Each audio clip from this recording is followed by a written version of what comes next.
Dear brothers and sisters, I'm going to preface this by saying that because I'm in so many, mashallah, of the community WhatsApp groups and social things, please do not feel targeted by what I'm going to say. But if what I'm going to say in this khutbah makes you cautious, then alhamdulillah rabbil alameen, I hope that it makes me more cautious than anyone else.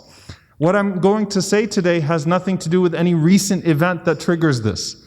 So it is merely a nasiha, an advice that we pick up on from the last week. Last week we talked about this idea of interrogating your own intentions more than anyone else interrogates your intentions. You should be more questioning of your own motives, your own intentions, your own ikhlas, your own sincerity, than the harshest person in the world to you. And this week we're going to flip it, inshaAllah ta'ala. And there's a direct connection, which is the danger of assuming the intention of someone else or insinuating that someone else has a motive or an intention that is not purely for the sake of Allah subhanahu wa ta'ala. And I want to start off with this incident, and then we'll build up, inshaAllah ta'ala, in just a few minutes back with our Imam Sufyan al-Thawri rahimahullah ta'ala, who we spent time with last week with some of his sayings. Usama ibn Zayd radiyallahu ta'ala anhu, the beloved one of the Prophet sallallahu alaihi wasallam, the son of the beloved one of the Prophet sallallahu alaihi wasallam. If you wanted to get close to the Prophet sallallahu alaihi wasallam, you got close to Usama ibn Zayd radiyallahu ta'ala anhu. People thought that maybe if they could sneak in an intercession, they would go through Usama ibn Zayd لِمَكَانِهِ عِنْدَ رَسُولِ اللَّهِ صَلَّى اللَّهُ عَلَيْهِ وسلم, because of the place he had with the Prophet sallallahu alaihi wasallam. But of course the Prophet sallallahu alaihi wasallam was always just and merciful and did not allow for that type of maneuvering. But that's how close Usama ibn Zayd was to the Prophet sallallahu alaihi wasallam. And Usama ibn Zayd says, I'm in the battlefield and I'm about to take my opponent's life. You're in a battlefield and a person is trying to kill you and you're trying to kill them. And just as I disarmed him, as I'm about to kill him, he says, La ilaha illallah Muhammadan Rasulullah. Is there any doubt to anyone from the exterior of this what might be going on here, right? Wouldn't it be reasonable for us to make an assumption he just said that to get himself out of the situation that he was in? But Usama ibn Zayd felt something inside of him. It's natural what he did. He goes to the Prophet ﷺ, he tells Rasulullah ﷺ what happened. The Prophet ﷺ was so angry. He said, أَفَلَا شَقَقْتَ عَنْ قَلْبِهِ? Did you check his heart to know that he said La ilaha illallah just to escape a dangerous situation? He said, Ya Rasulullah, he only said it khawfan min as-silah. It's clear he was saying it just to escape death. The Prophet ﷺ said, did you check his heart, O Usama? So that you could know that his repentance, his submission was insincere in those moments? Usama ibn Zayd said he kept repeating it over and over and over again. He said, I wished I had not become Muslim before that day. Meaning the only thing that would have given me comfort would be taking shahada all over again and becoming Muslim on that day because of the gravity of the sin that I felt in those moments. And I ask you this question, dear brothers and sisters.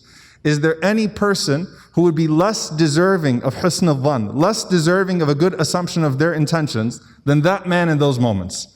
And is there any person that is closer to the Prophet sallallahu alaihi wasallam, that the Prophet sallallahu alaihi wasallam would lighten up his anger because the boundaries of Allah were transgressed than Usama ibn Zayd radiyallahu ta'ala anhuma? Yet look at what the Prophet sallallahu alaihi wasallam responded. Dear brothers and sisters, the questioning of someone else's intention is a severe matter in Islam, and it does not always come through a direct question. Just like with slander, the slander of Aisha radiyallahu ta'ala anha came through a suggestion. Someone just threw something out there without saying explicitly what they meant. But it's the same thing as saying, this is fishy. Oh, now that person is there. Okay, it makes sense. Okay, yeah, they always show up when this happens. Now that there are people around, they're there. You did not explicitly accuse the person of having bad intentions, but you insinuated it. And in insinuating it, it's just as bad as the slander. And subhanAllah, just like when you go and you search out people's faults, Allah says the core problem of a person who does ghiba and namima, who backbites and gossips and slanders is what? وَلَا تَجَسَّسُوا. First start with su'u dhann. A person has a bad feeling and then you overexpose yourself to people. Why are you looking at everybody else's faults? If you're looking at everybody else's faults and spying and following, of course you're going to end up saying something. Because you would have allowed it to enter your eyes to a point that it must penetrate your heart. And then once it penetrates your heart, then the thoughts just stay there. And then eventually you slip with your tongue or with your fingers, where it's so much easier because it's so dehumanizing and so easy. Just throw something out there that insinuates gossip or backbiting or slander. This one is the same thing. When you're so overexposed to other people and you start to say, oh, they only show up when this happens. They speak when this happens. Did you notice how, mashallah, this person was acting? And that could be insinuating something about their intentions. And before I say what our Imam Sufyan al-Thawri rahimahullah said, just like with any other thing, they say that a person who believes everyone else around them is always lying, probably believes that because they lie a lot. A thief assumes everybody else is a thief. A crook assumes everybody else is a crook. The most corrupt people in Quraysh, they assumed the Prophet ﷺ had a price tag, but he didn't have a price tag, ﷺ. But they had sold themselves and sold their religion, bought and sold their gods. They thought, maybe if we give him the right price, ﷺ, he'll give in. Because they didn't understand his integrity. They didn't get Abu Bakr as-Siddiq radiallahu ta'ala anhu freeing Bilal radiallahu anhu. They said, there's got to be something behind him freeing Bilal. It can't just be seeking the pleasure of Allah subhanahu wa ta'ala. Maybe he owed him something, maybe they had something that took place before. Because they didn't get integrity because their hearts were not in the right places. And so you have to ask yourself, if you always assume other people are insincere and cast judgment on their intentions, what does that say about the lens of your heart? Is that because you know that your insincerity overcomes you a lot and that you don't do things purely for the sake of Allah subhanahu wa ta'ala? So you never can see someone doing good just because it's for the sake of Allah subhanahu wa ta'ala. Now, what is the consequence of this? Obviously, there's a sinful version of this. There is hirman of al-jannah, and that's the worst, to be forbidden from paradise because of casting that type of a judgment. But let's go back to our Imam Sufyan al-Thawri rahimahullah ta'ala, who is a leader for us in his teachings on sincerity, as much as he is in the Islamic sciences. Imam Sufyan al-Thawri rahimahullah ta'ala, he said, Wallahi, laqad hurrimt. He said, I swear by Allah that I was forbidden min Qiyam al-Layl sittata ashhur. I was forbidden from praying the night prayer for 6 months for a sin that I committed. I said, what sin did you commit for you to feel like you couldn't get up and pray Qiyam al-Layl at night? You think Qiyam is a given? Allah wakes you up. If you're waking up, you think it's a given? Imam Sufyan al-Thawri rahimahullah said, I committed a sin and I couldn't pray Qiyam al-Layl for 6 months. What is that sin that you committed that forbade you from Qiyam al-Layl for 6 months? He said, رَأَيْتُ رَجُلًا يَبْكِي. I saw this man cry. وَقُلْتُ فِي نَفْسِي أَنَّهُ لَا يَبْكِي لِلَّهِ. I said to myself, he's not crying for Allah. SubhanAllah, do you understand the implications of this? I said to myself, he's not crying for Allah. Sufyan al-Thawri didn't tweet it. He didn't put it in a WhatsApp group. He didn't say, oh, now he's crying. Inside himself, he said he's not crying for Allah. And because of that, it led to direct deprivation for him, for what was beloved to him, rahimahullah ta'ala. And for Sufyan al-Thawri, not being able to pray Qiyam al-Layl is deprivation. It's deprivation. Now you might be thinking to yourself, لا يكلف الله نفسا إلا وسعها. Allah does not burden a soul beyond its scope. And you'd be right. وغفر الله لأمتي ما تحدثت به أنفسها ما لم تقول أو تعمل به. And Allah has forgiven my ummah for what they say, what a person says to himself, ما لم تقول أو تعمل به, what you don't actually verbalize and don't actually act upon, and you would be right. But we're talking about holding yourself to higher standards. And Sufyan al-Thawri started with the heart, because Allah started with the heart. When a person gets to the point of backbiting and gossiping and slandering, it's because the heart was messed up before the tongue got messed up. The eyes were overexposed and the heart was not exposed enough to Allah. And Sufyan al-Thawri rahimahullah is blaming himself because he holds himself to a higher standard. And so, dear brothers and sisters, when we interrogate our own intentions, be careful. Be careful from suggesting that someone's tawbah is not sincere. Someone's repentance is not sincere. Oh yeah, whatever. We know why they're doing that. Be careful when you suggest, oh, here they go again. Be careful when you make those types of insinuations about people. Be careful when you verbalize it to a friend and you and him know what you're talking about, because it's just like an Imam al-Ghazali rahimahullah talked about compounded ghiba, compounded backbiting. You know what compounded backbiting is? Where it's ghiba times 2? It's when you bring up someone's name knowing that the other person is going to backbite them. You know, you have someone and you know the other person doesn't like that person. And you know if you just bring up their name, you get that smirk on your face. Or who knows, now we don't talk to each other in person, we don't see each other's faces. It's on a group or on a, but you know that if you plug it in there, the other person's going to wipe the floor with that person's reputation. Who caused the backbiting? You did. So you have the sin of it. And you caused your brother to sin.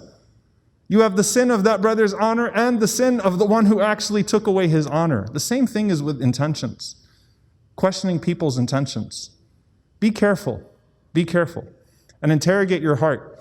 And be so busy worried about your own sincerity that you don't even have the time of day or the lens or the thought to think about whether someone else is sincere or not.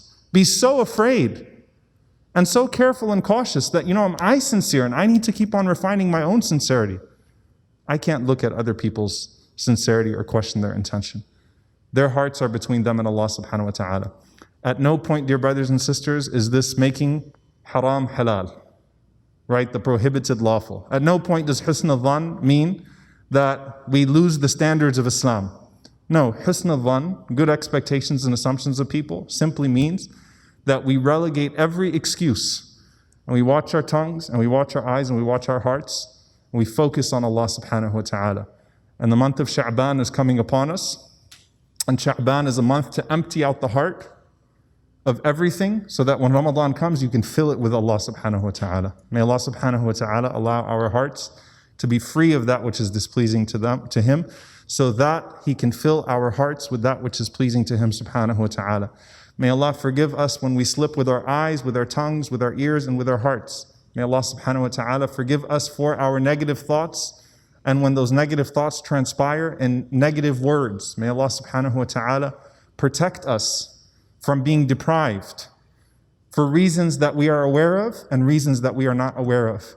Just like the Prophet ﷺ said, taught us to say, أعوذ بك أن أشرك بك شيئا وأنا أعلم وأستغفرك اللهم لما لا أعلم, that I seek refuge in you, Allah, for knowingly associating a partner with you, and I seek forgiveness when I don't know. May Allah subhanahu wa ta'ala remove the things that deprive us of closeness to Him that we are aware of and the ones that we are not aware of.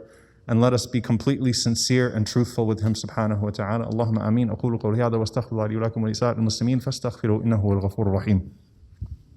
الحمد لله رب العالمين والصلاة والسلام على رسوله الكريم وعلى آله وصحبه أجمعين. اللهم اغفر للمؤمنين والمؤمنات والمسلمين والمسلمات الأحياء منهم والأموات إنك سميع قريب مجيب الدعوات. اللهم اغفر لنا وارحمنا واعف عنا ولا تعذبنا. ربنا ظلمنا أنفسنا وإن لم تغفر لنا وترحمنا لنكونن من الخاسرين. اللهم إنك عفو كريم تحب العفو فاعف عنا. اللهم إنك عفو كريم تحب العفو فاعف عنا. اللهم إنك عفو كريم تحب العفو فاعف عنا. اللهم بلغنا رمضان. اللهم بلغنا رمضان. اللهم بلغنا رمضان. اللهم اغفر لوالدينا رب ارحمهما كما ربونا صغارا. ربنا هب لنا من أزواجنا وذرياتنا قرة أعين واجعلنا للمتقين إماما. اللهم انصر إخواننا المستضعفين في مشارق الأرض ومغاربها. اللهم أهلك الظالمين بالظالمين وأخرجنا وإخواننا من بينهم سالمين. عباد الله إن الله يأمر بالعدل والإحسان وإيتاء ذي القربى وينهى عن الفحشاء والمنكر والبغي يعظكم لعلكم تذكرون. فاذكروا الله يذكركم واشكروه على نعمائه يزد لكم ولذكر الله أكبر والله يعلم ما تصنعون. وأقم الصلاة.